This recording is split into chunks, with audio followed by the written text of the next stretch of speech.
Coming up on the dirty side of the track this week, Brian talks gibberish. You're going to rizz him up. It's going to be all kinds of skibbly toilet. Rob reveals his hidden talent. I trained a little mouse to run and press the button to. And guest Lizzie gives us her opinion on moustaches. I'm not a moustache fan, but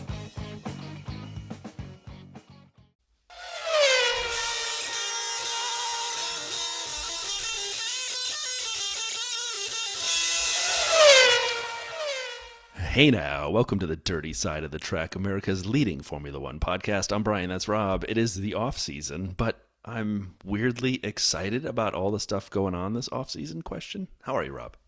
Yeah, I am very good because the same, as we'll get into it in the news and social, there already seems to be like stuff happening. And maybe it's just me being old and my brain doesn't work very well anymore, but it always felt like January and February was almost like completely starved of any action whatsoever. Totally. And we were just like F1 fans wandering through the desert of nothingness. And we're about to talk about a bunch of stuff that's already happened on track, which just feels early. Maybe it's the new reg stuff. People are getting out early, like Paul said, to shake it down. Maybe, but it just even like I'm more excited for the livery launches than usual. A new team on the grid. We got Valtteri back on the grid. Two teams. Well, yeah, Audi replaces Sauber, but regardless. So new. An 11th team. I'm excited. This is so am I, This is good stuff. Yeah, so and I'm excited because me and you both got, it's fair to say, a little busy towards the tail end of last year. Right. You know, Yep. that damn work getting in the way of recording podcasts, and we didn't get as many guests on as we like, and we've absolutely hit the ground running this year because you're only going to hear one of them today, but we've already recorded two. So we have one today and one next week, and we'll be hungry for more because it's just brilliant It's the chatting best. F1 with people who are just genuine fans of this sport that made us start this pokey little pod. So running order will be news and social, the video vault, and then a chat with Lizzie. And I say it like that because next week will be a chat with Lizzie as well. So if you are a Lizzie and you want to come on, we'd love to make it a hat trick. So anyway, it's two different Lizzies, but you'll hear one of them today. So Rob, get us into the news here because, like I said, there's actual stuff happening. Yeah, we had Audi did their shakedown testing in Barcelona this week. I think it's what Paul had given us the heads up. They're allowed a filming day. I think it's 200 kilometers and it's 100 kilometer per driver basically. So both Bort and Hulk have been out there. They were gushing about how great the car is. Newsflash, of course they were. They have to say that even if it sucked. But There's no comparison either. It's not like any other team they've tested their cars yet that they know of. All they can really do, I guess, is compare the lap time that they did to roughly what they would have done in the old regs, but it's new regs, so I'm not even sure it's comparable. But anyway, doesn't matter. It was cars on track. We didn't really see it. Audi's did some teaser shots of like, they tried to be all arty and just like hint at, oh, look, there's a little bit of a wheel in that shot. Oh, look, there's a little bit of a car in that shot. And then there was just lots of shots of Nico Hülkenberg smiling. Exactly. I think I joke about it in the conversation with Lizzie and how they filmed it through a toilet paper holder roll. Yeah, anyway, I'm excited. Cars on track. Everyone said the sound is great, that the cars looked fast. Who cares? They're just cars on track. 26 cars, new regs. Here we go. Speaking of cars, liveries, launches, Rob, you want to take us through a little bit of the calendar and some of the changes that we saw so we wouldn't have as many clashes? Yeah, and again, this just feels really early. I remember last year we had like these, right now we know that these four are launching on this date, and they had all these question marks on the graphic. Well, here we are recording on 10th of January. The year has barely started, and ding, ding, ding, ding, ding, ding, we have 11 announced car launches already. So they've all come out of the gate and done it. We're going to get Red Bull and Racing Bull, surprise, surprise, on the same day, January 15th, which is 5 days from recording. In Detroit. In Detroit, yes. Yeah, that's basically, you could just basically walk there, couldn't you, from your house? Yeah, I could. I'd have to leave now, but yeah. You'd still miss it. Probably. I'd stop off for lunch. Haas are going to launch on the 19th. They were going to be the 23rd, but I'll get there. There's a couple of other teams launching on that day, and because theirs is a virtual event, not an in-person one, they were like, screw it, let's have our own day when it's all us, which makes total sense. We've got Audi dropping on the 20th, Merc on the 22nd. The aforementioned 23rd is taken up by Ferrari and Alpine. I don't know if those two are both in-person ones, because if they were, you would have thought Alpine wouldn't have really wanted to go up against the marketing machine of Ferrari. Right. We got the new forward slanting W Williams team, 3rd of Feb. Cadillac, although they seem to have used the wrong logo here because it doesn't even say dirty side of the track in the middle of the logo. It just looks like a Cadillac badge. Is 8th of Feb. Which is Super Bowl, by the way. It's a Super Bowl commercial. Oh, of course it is, yeah. Super Bowl Sunday. And then the day after Super Bowl Sunday, which really should be... Okay, this is how American I'm becoming now, Brian. I don't need to ask talk you, to right? me. I'm listening. Monday the 9th of February, when Aston Martin and McLaren launched their cars, we should all have a day off to get over being so hungover from the Super Bowl, right? It just should be a public holiday. Accurate. It's accurate. I'm actually nervous that I have a work trip that time, and I may have to hit the road early on that Monday, which is even worse. So just help me out here. I know this is F1 podcast. I'm going to go NFL for a minute. Like, a lot of the big sporting finals tend to happen around the UK and Europe, like Champions League, for example, on a Saturday night. So you can go and have a lot of beers, and then Sunday is the day of sitting on your sofa regretting all the beers that you had watching the game. Why is the Super Bowl on a Sunday? I mean, the term Super Bowl Sunday, it's famous. Every game has always been on Sundays in the NFL, and then they expanded. Monday Night Football a million years ago. Then they took the worst game every week and added a Thursday night game, which they gave to a streaming service on Prime, and no one paid any attention unless it was your team. And then when college starts to wrap, the NFL's like, you know what? We should take over Saturdays too now. So, and then like around Christmas, we put some Fridays on. I mean, the NFL is trying to take over the entire calendar. Is it possible that one day we'll see a Super Bowl Saturday? For sure. But I think it's sort of history and tradition that the games have always been all year, every week on a Sunday. So everyone just likes going to work hungover on a Monday? Who says we go to work? That would infer that we actually show up on the Monday. True. Yeah. Now, the only one missing off that, and I have been busy today, doing a lot of renderings, we have our Dirty Side 2026 car ready for reveal. We'll slot it in and amongst that. I don't want to do the 15th and knock Red Bull off their perch because everyone will want to come and see our car rather than Red Bull. So I'll let them have their moment. We'll do it somewhere in that launch window. We will reveal the Dirty Side livery for this year. I'm looking forward to it. Okay, we talked last week about the engine loophole. Well, we tried. Loves innovation. It was me and Paul feeling around in the dark, but yes, we tried. I mean, you're basically directionally accurate. They've got a thing where if the engine is warm, it can create more power, but we're going to measure it when it's cold, and when it's cold, it passes the test. Teams apparently are wanting to have a discussion with the FIA. Now, none of them are actually saying that Mercedes have done anything wrong, because they all know that Mercedes were in constant dialogue with the FIA all the way through their creation of their idea. They made sure they stayed in compliance. They've basically been on the phone, I guess, the FIA going, right, so we're going to do this. You're definitely only measuring when it's ambient temperature, right? Okay, so if the car is running it's more, that's still fine, because you don't say anything about that. And someone at the FIA is going, yep, yep. You're reading it correctly. So apparently all the other teams, bar Red Bull apparently aren't pushing for this, but everybody else is going to try to get this loophole either closed in the summer, because everyone knows you can't close it now because you would just screw both Mercedes and any Mercedes customer engine. It's not their fault. If they did all of this by the book, they followed the rules. They've plowed all their, it's a cost cap. They can't put all that money into one engine and get told, oh yeah, actually you've got to rebuild another one. And after we said it was okay. After we said it was okay. So the other teams are going to push to try to see if they can get something changed so there's like a technical directive for the summer.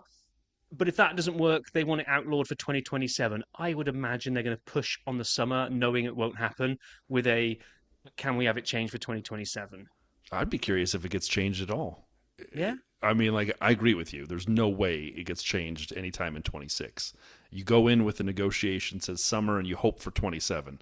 But in reality, I think they're hoping for change at all. Because what will have to happen is they will have to redo all of the non-Mercedes engines to match a higher compression ratio at temperature, giving more power. Otherwise, you will be underpowered compared to Mercedes. And if the regs don't say you can't do it, man, I'm sorry. I'm really hard-pressed to figure out that they're going to say you got to get rid of it. And to coin one of your phrases that have become one of my favorite phrases, by the time we get to the summer, this could be a massive nothing burger anyway. Totally. Because if the power from the engine is totally negated by actually where these regs, the teams that nailed it was more about the active aero and screw your extra 15 HP, Right. then actually they might well just go, oh, do you know what? Don't worry about it. Exactly. We don't know who else has come up with a fifth brake pedal situation where they can, get extra power by hitting 6 at the same time, like an organ, and the different sounds come out. Speaking of innovation, How many feet do you think the F1 drivers have got? Well, I don't know, enough. Why don't you? Yes. Why don't you talk a little bit about Albon before we move into some driver news? Okay.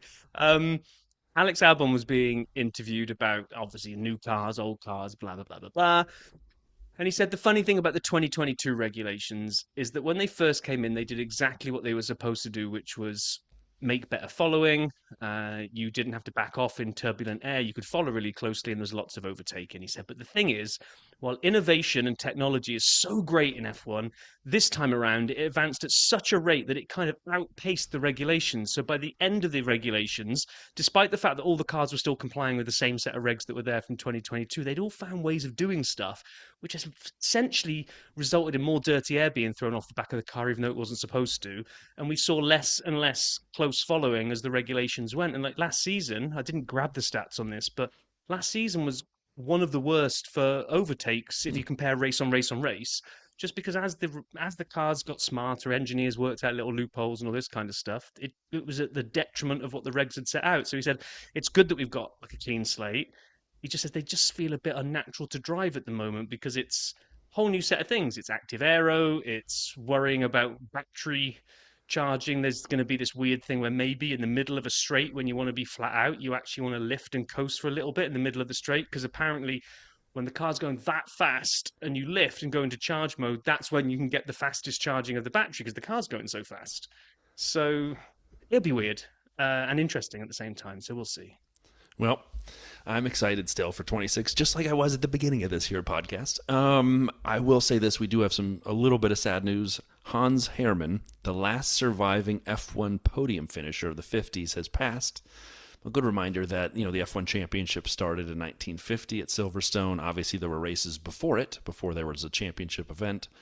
But the last surviving podium finisher of the 50s has passed. This is our 76th year of F1 racing. So I do have to say it does keep getting better and better. I saw something that wasn't recent. It's not in the video vault, but it talks about the increase in safety over the years. And it's nice to know that all of the recent podium finishers, will be around for a while. Whereas back then, we lost drivers at a rate of knots in the 50s, 60s, and 70s. So it's sad that we lost Hans Hermann.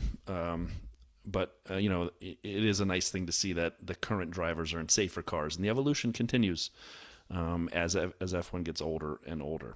And speaking of evolution, it's nice to watch sort of teams evolving and drivers in their careers. Zhou Guanyu has entered the Cadillac reserve driver role, which is a great pickup, I feel like. He was a good driver. He worked with Valtteri really well at Sauber. And now he's the reserve driver with Valtteri and Checo at Caddy. He leaves the Ferrari Driver Academy where he'd been for quite some time. But I'm excited about that. I feel like it's a really quality, talented reserve driver. It is, and it's a really clever pickup by Cadillac, because I was reading this and also listening, I think, to Terry on Coffee Corner of he was a test driver at Ferrari. He was actively involved in the simulations for their 2026 cars. So while obviously he's signed under NDAs and he can't take IP with him and all that kind of stuff, he can't unlearn the feeling of what the 2026 Ferrari felt like. So he's going to bring already a decent kind of insight into how that was going. And aren't Cadillac taking Ferrari engines, or have I got that one wrong? Yeah, they are. So you're bringing someone across that actually has experience and what that brand new engine is, and that car is going to feel like, and you're bringing him straight into your world. I mean, there's a lot of good pieces being assembled by Cadillac. Totally. I want to feel like they're going to hit the ground running. I know Paul was maybe giving us a little dash of reality last time out and saying, look, if they finish, they're going to finish probably 20. Well, actually, Lee pointed that out on the Discord. Paul said they're going to finish 20th and 21st. So he wanted to know who was the car. Who was the 22nd car? Is it Colapinto? Yeah. I think what Paul meant was 21st and 22nd in Australia. Well, we don't want to put words in I his can't. mouth. I'm too much of an optimist when it comes to this kind of stuff. I'm already got giddy heights of like, why can't they push for some sort of like outside shot at the points on their debut race? Totally agree. Here's the thing that's fascinating is we all kind of rallied on the Discord and in the conversation that it would be Franco. But if you take Franco out of the equation, and I'm not discounting Franco's talent or the Alpine car, there's really not another driver who is that obvious for that spot. Like a Latifi, a Mazepin. Yeah. Like, sorry, Mick Schumacher and that Haas. Like, there's no one down there. That was the Haas. That was. I won't hear a word against Mick. Mm-hmm. There's no one else. And again, we're reaching for Franco in my mind. Whereas in the past, it was bang on obvious who was the worst driver too. And we have one, and we're not even that sure of it. So I love this. I love the talent, and all those rookies that came in really, really acquitted themselves well. Speaking of 25, let's open the video vault and do a little reflection. I found only 2 videos that were worthy of being placed in the vault, and they're both good. So if you have a time, you're going to need 25 minutes. Over the course of the next week, check these out. First, F1 moments that made us laugh and cry in 2025 on the Formula One channel. 16 minutes long. Good times here. Well worth the watch. Just looking back on, good memories from 25. So if you're somewhere in the 15 to 18-year-old range, you're going to want to check the vibes here because they're solid. You're going to rizz them up, and it's going to be all kinds of skibbity toilet. And it's amazing. Gosh, I just feel like there are young people everywhere just cringing to actual death because of what you and just old people said. too. But more importantly, Valtteri Bottas versus Sergio Perez, Hot Ones versus First We Feast channel. 9 minutes, so good. So for anyone who doesn't know or watch or have the YouTube algorithm that I do, First We Feast has a show called Hot Ones. It's where they give celebrities hot wings to eat in increasing orders of heat. And by the end, it's intolerable. We've done this a couple times, my friends and I. There's one, number 8. I can't remember the name of it off the top of my head. Da Bomb. And it's inedible. Da Bomb is. And then everything beyond that, your face is nuked. Your hands are toxic. And anyway, Valtteri and Checo had wings. And it was a competition. And they get asked questions, and you have to answer these questions or eat a wing of death. And I gotta say, our friend of the show... This is Valtteri Bottas, and you're listening to the dirty side of the track. He nailed it. When he had to take a bite of the wing, he took a bite of the wing.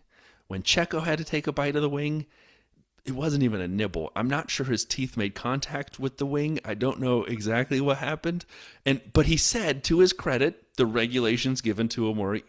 I was told I had to just take a little bite. And so he took little bites because that was what he told he had to do. Valtteri, on the other hand, is like, yeah, let me show you how we do it in Finland. And then he was crying and sweating at the same time. I've got to go and watch the whole thing because I only saw the Instagram reel of it. So it was just a minute of the 9 and it was so good. So good. So if the other 8 that I've missed are as good as the 1 minute reel, then I've got to go and check this They out are. as well. They do some electric car racing or scalextrics, you'd call it. And so they do that. It's worth it. It's definitely worth checking it out. So with that, unless you have an addition, Robert, we're closing the vault. Slam that door up. Just don't leave me trapped in there this week like you did last week. I tried last week. You somehow made it out. It took me 3 days to get out. Yeah. I wish. trained a little mouse to run and press the button to open the vault. It was My whole bad. thing. My mistake. Yeah. Anyway, right. So, as we alluded to at the beginning, we have a guest.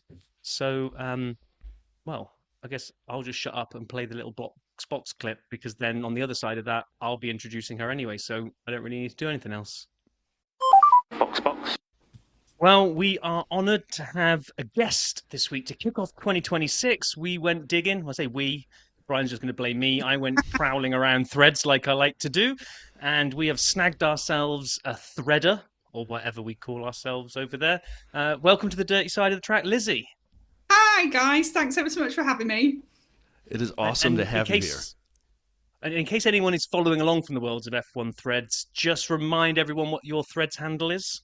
Oh, crikey. Now you're testing me. I think it's Lizzie. LT52.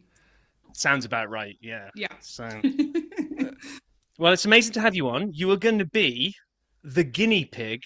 Well, I say guinea pig for the brand new. We used to run a segment called 100 Seconds of DRS, but we're in 2026 now, and DRS is There no is no longer. DRS. So, So it left us scratching our heads.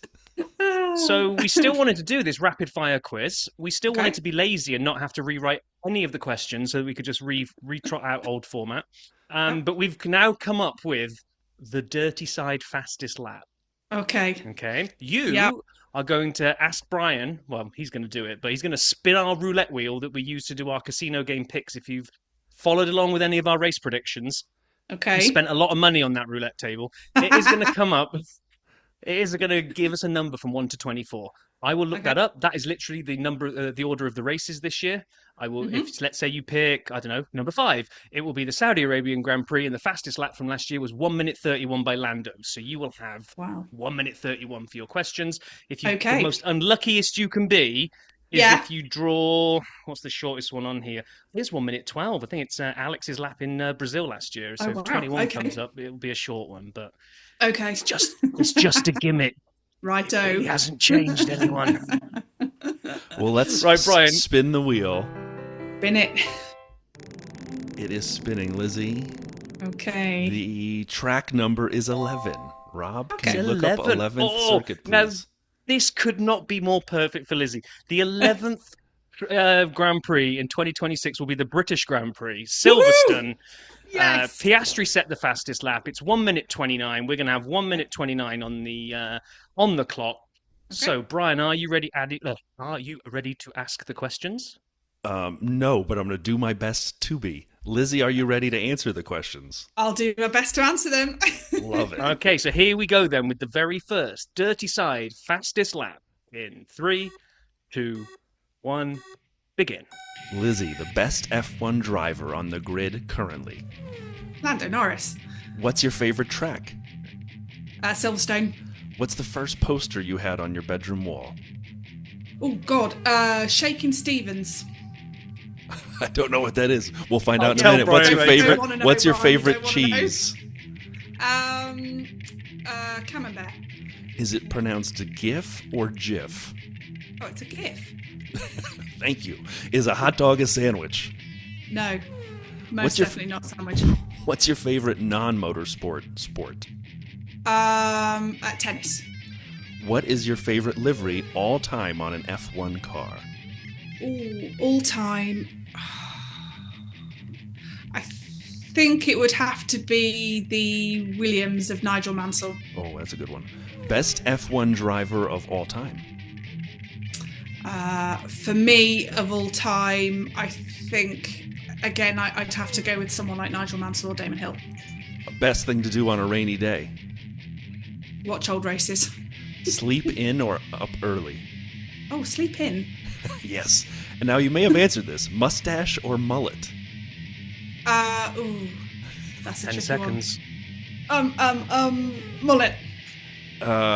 What is your favorite food? Pizza. And you crossed the line. There it is. Pizza as you hit the checkered flag around Silverstone. So, I figured with the Nigel Mansell love that it would be easy mustache. I thought you'd go straight mustache, quick right away. I'm not a mustache fan, but mullet. Look, it's because she can mullet see on the little right Valtteri. person. She can see my No, not Valtteri vest Valtteri. hanging on the wall with his mullet. No, not a Valtteri. I think if we're But going you to go picked with mullet. it's got to be Lando mullet. It's got to be curly mullet. Ah, now we see. Well, thank you for doing that, Lizzie. So one No worries. thing you answered, favorite track, Silverstone. And Yeah. have you been to Silverstone before? Yeah, so my first ever in-person Grand Prix was only last year, so 2025, and it was Silverstone. Amazing. I treated myself, and I got a ticket in Lando stand, Wow. and it was awesome. Wait. It was so cool. So you were there in the Lando stands when he won his home Grand Prix. You were part of the group of people going crazy at the corner there. Went crazy. And the thing is, it wasn't just about Lando, really. I mean, there was a lot of people in the stand who were quite clearly Lando stands. The majority of us, 80-90% of us were all Lando fans. But there was a small, sort of cohort of Max fans, of all the other teams, really. There was sort of like little bits of non-fluoro in the stand. And that was really nice because there was no malice. Everybody just chatted. Right. I mean, I was solo. I went on my own. And so I just got chatting with people, and it was just really, really nice. And it was such a great atmosphere.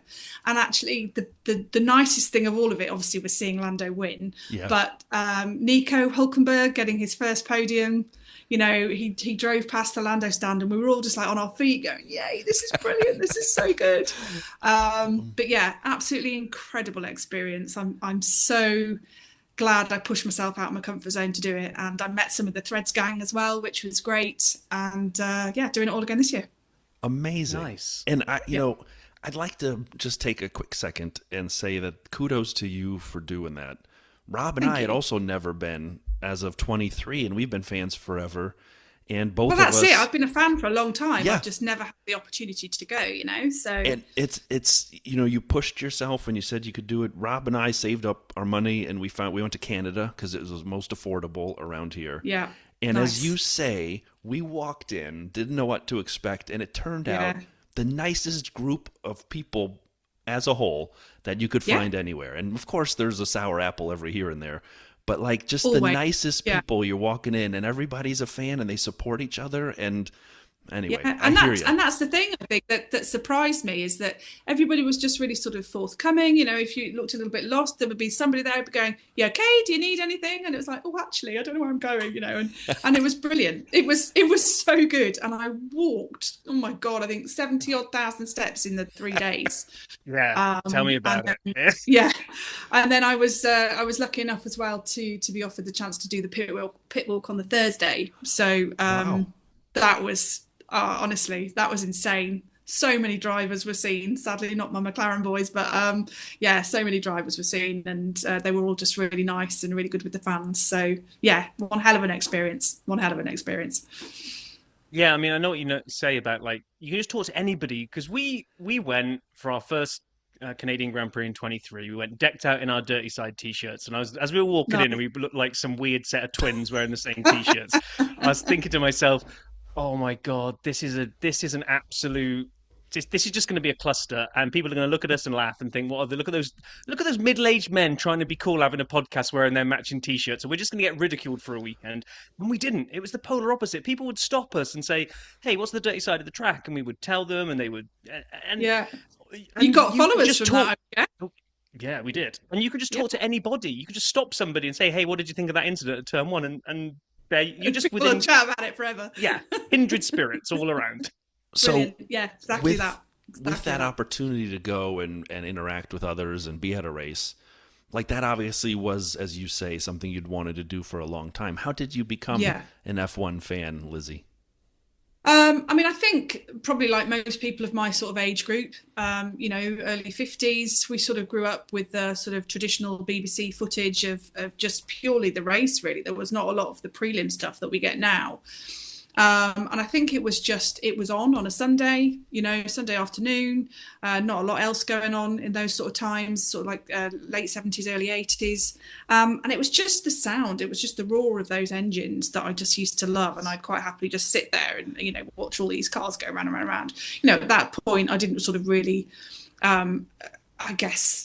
realize what sort of impact it would have on me, but and then as time grew on and I had my own family and I moved away from it all and I started working full time, I kind of as a nurse I was never really around on a Sunday to watch it. So when I was able to sort of get back into that again and realize how much I actually enjoyed it, it was nice to relive my kind of childhood, I guess, in a way, just experiencing what that actually felt like and what it meant watching.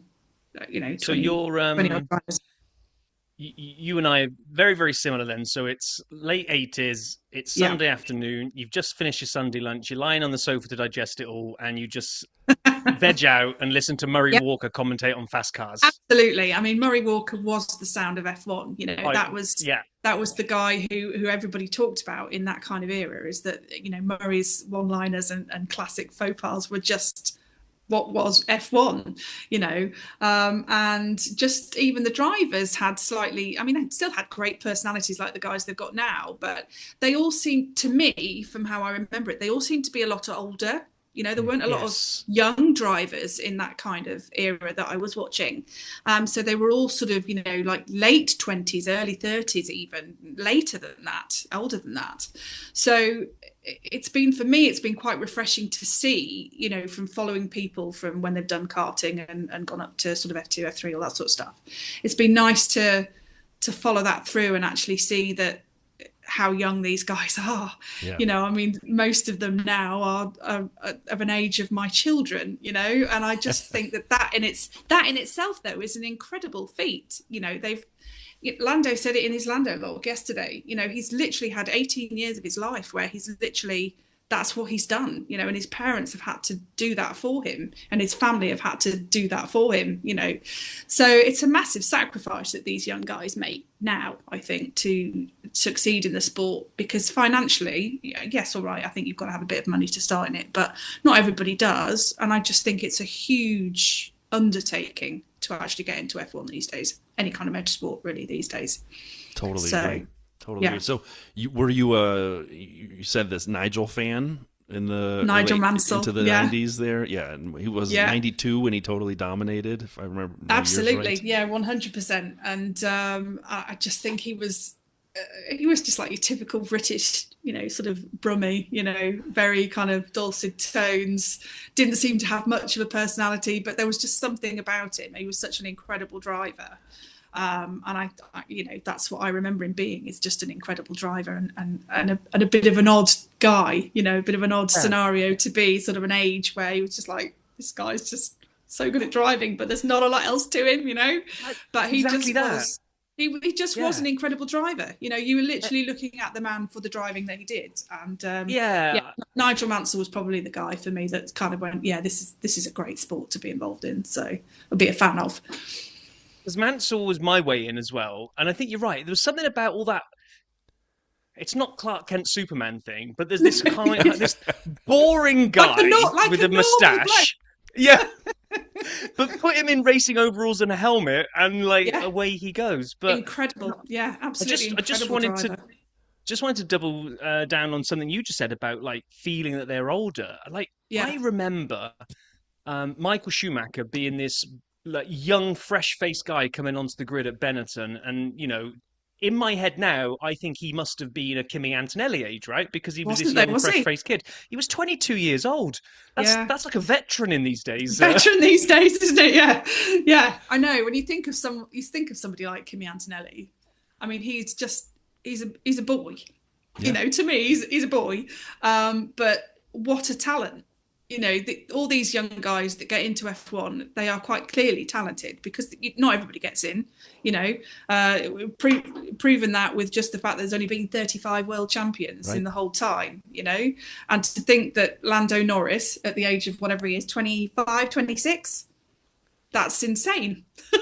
And you are... you know, that these guys are getting younger and younger, and potentially, you know, we could see Kimi be well up there this season. You know, I have no doubt that boy is going to do incredibly well, and I think quickly. So you are a Lando fan, right? I'm picking this up both from the grandstands, grandstands, the little other side helmet collection behind me.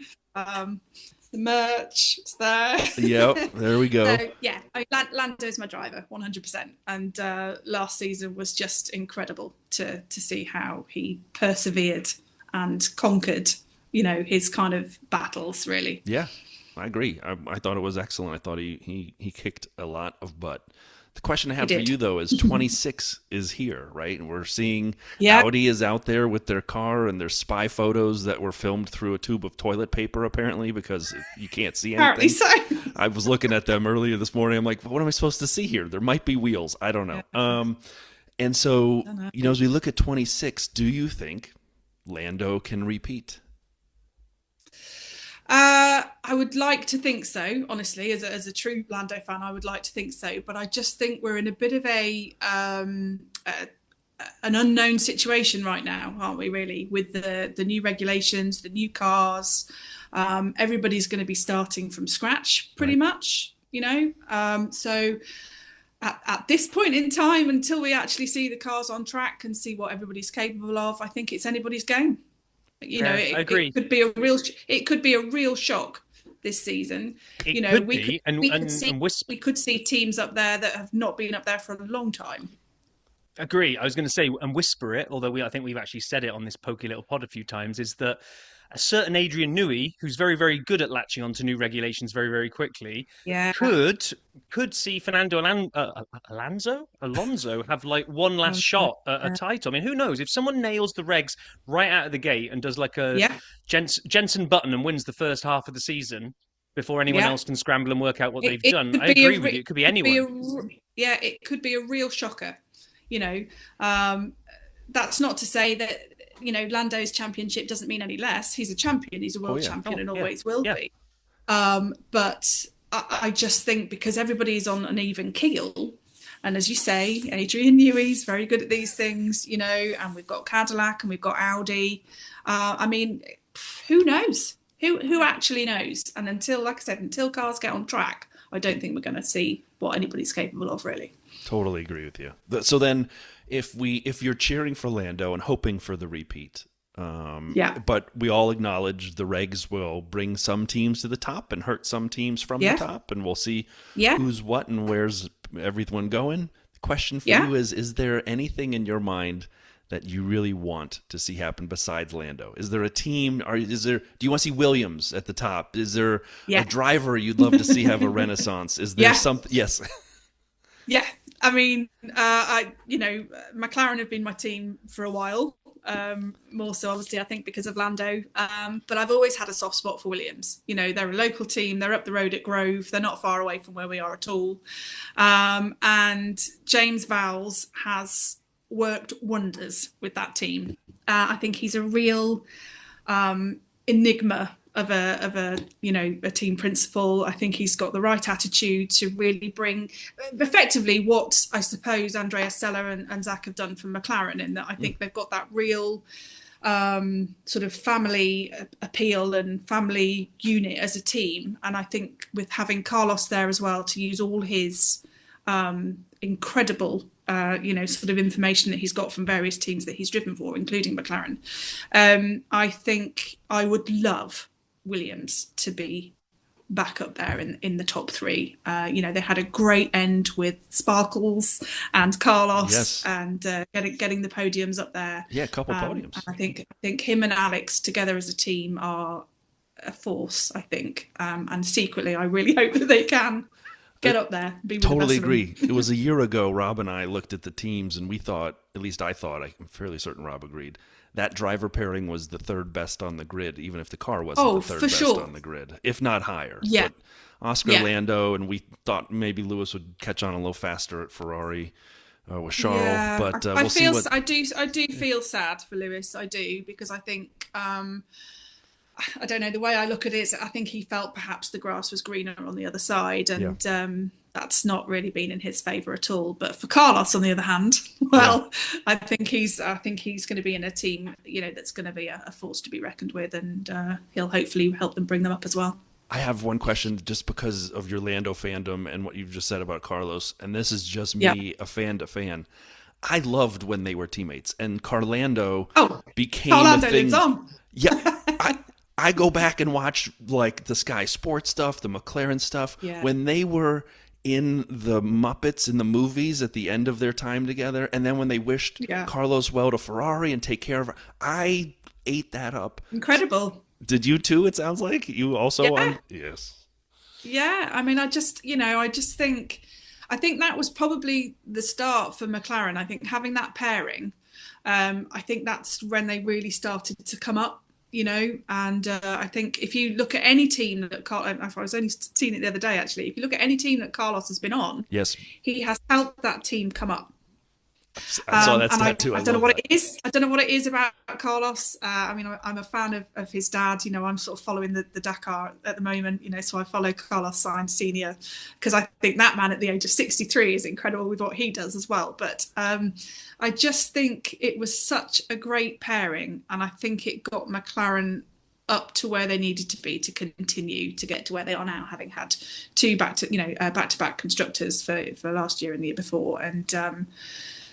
You know, maybe the pairing with Oscar and Lando is good. I don't think it's as good as Carl Lando. I don't think any other driver will say that Carl Lando is the friendship on the grid. You know, everybody says no, it's definitely Carl Lando. Carl Lando is one to beat, and I don't think anybody will get that. I think Carlos and Alex are close, but I don't think they're on that kind of level. But I think Carlos on any team is going to be an asset to anybody. So hopefully he can help Williams get to where they need to be.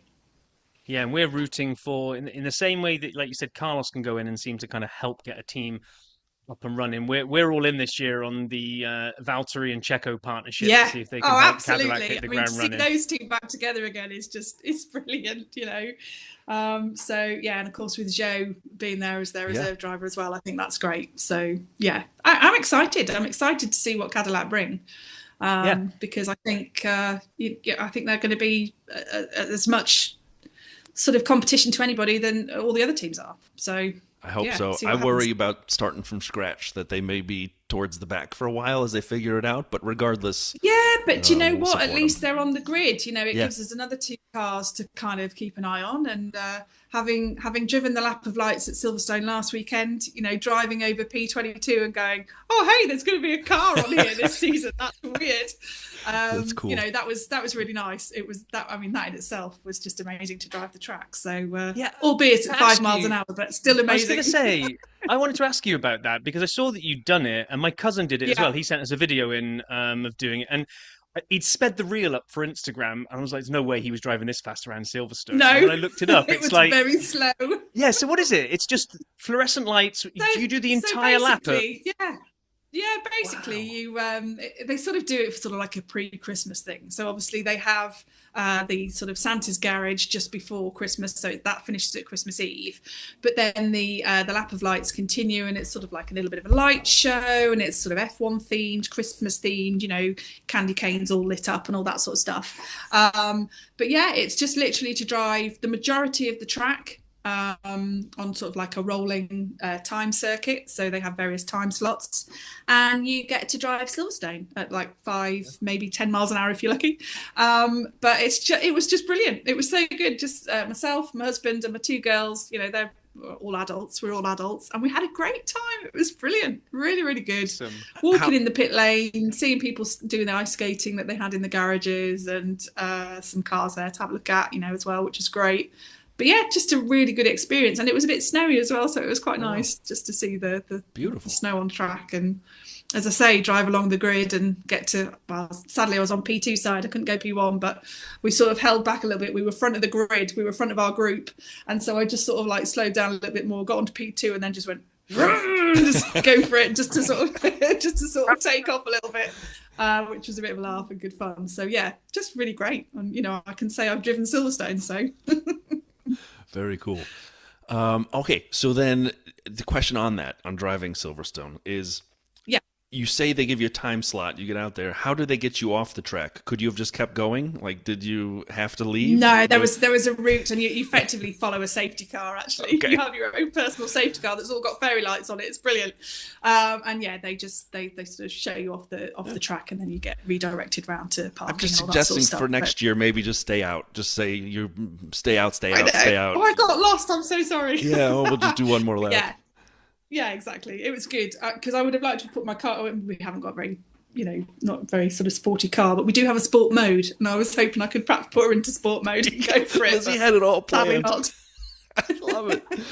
Sadly Oh. not. So yeah, we had to kind of just keep her in normal mode. But yeah, no, it was good, really good. And I shall. Well, actually, I can tell you guys now because I booked it. But I've my husband for Christmas bought me a track day at Thruxton, which is one of the old tracks here in the UK. And yeah, I'm going to go and do about 6 hours of driving. I'm going to get taught by a driver, professional driver, and I'm going to drive an Alpine. I'm going to learn the track in an Alpine. I'm going to drive a McLaren, and then I'm going to drive a single-seat race car.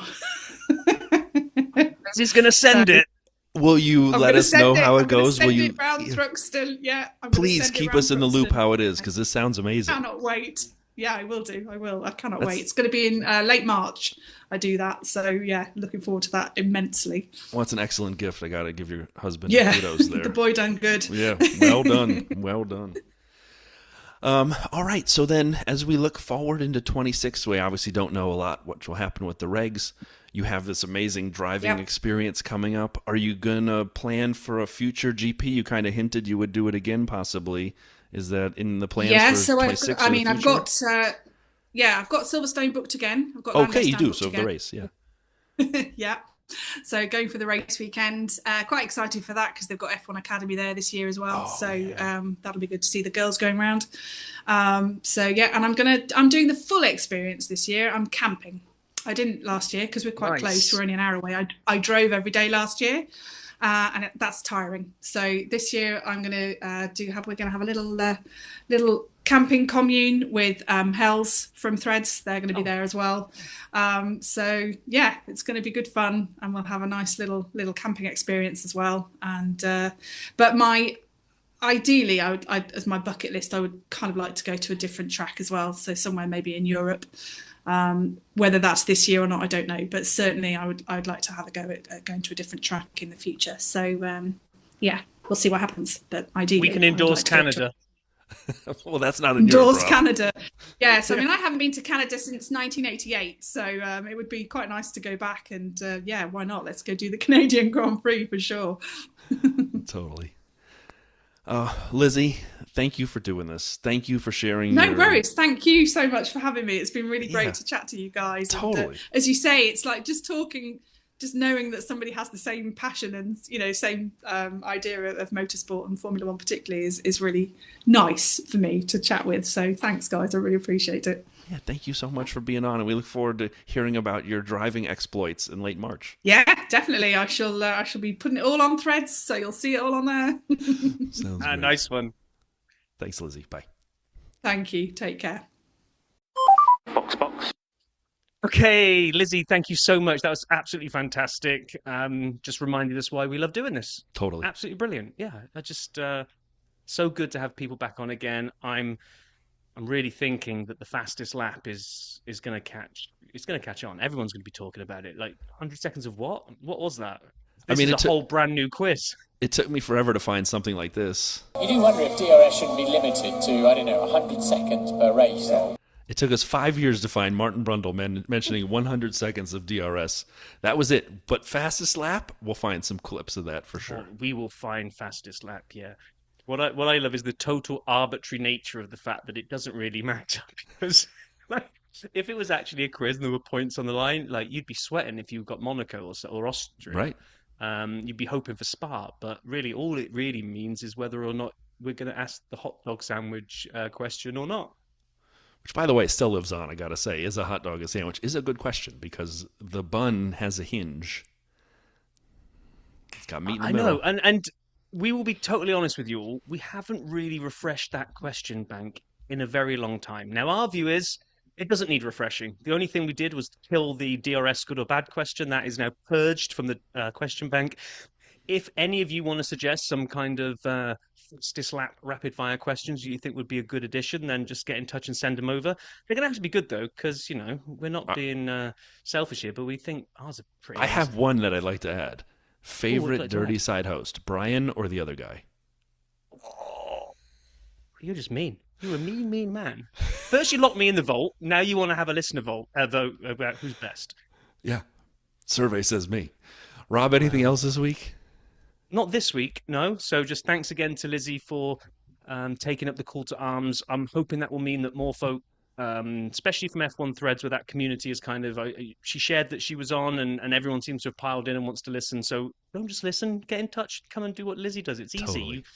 As long as you've got a laptop or a phone and it's got Zoom on it, then that's it. There's no, as you've heard, there's no in-depth quiz where you need any knowledge. It's just your fandom and a chat with two idiots. That's it.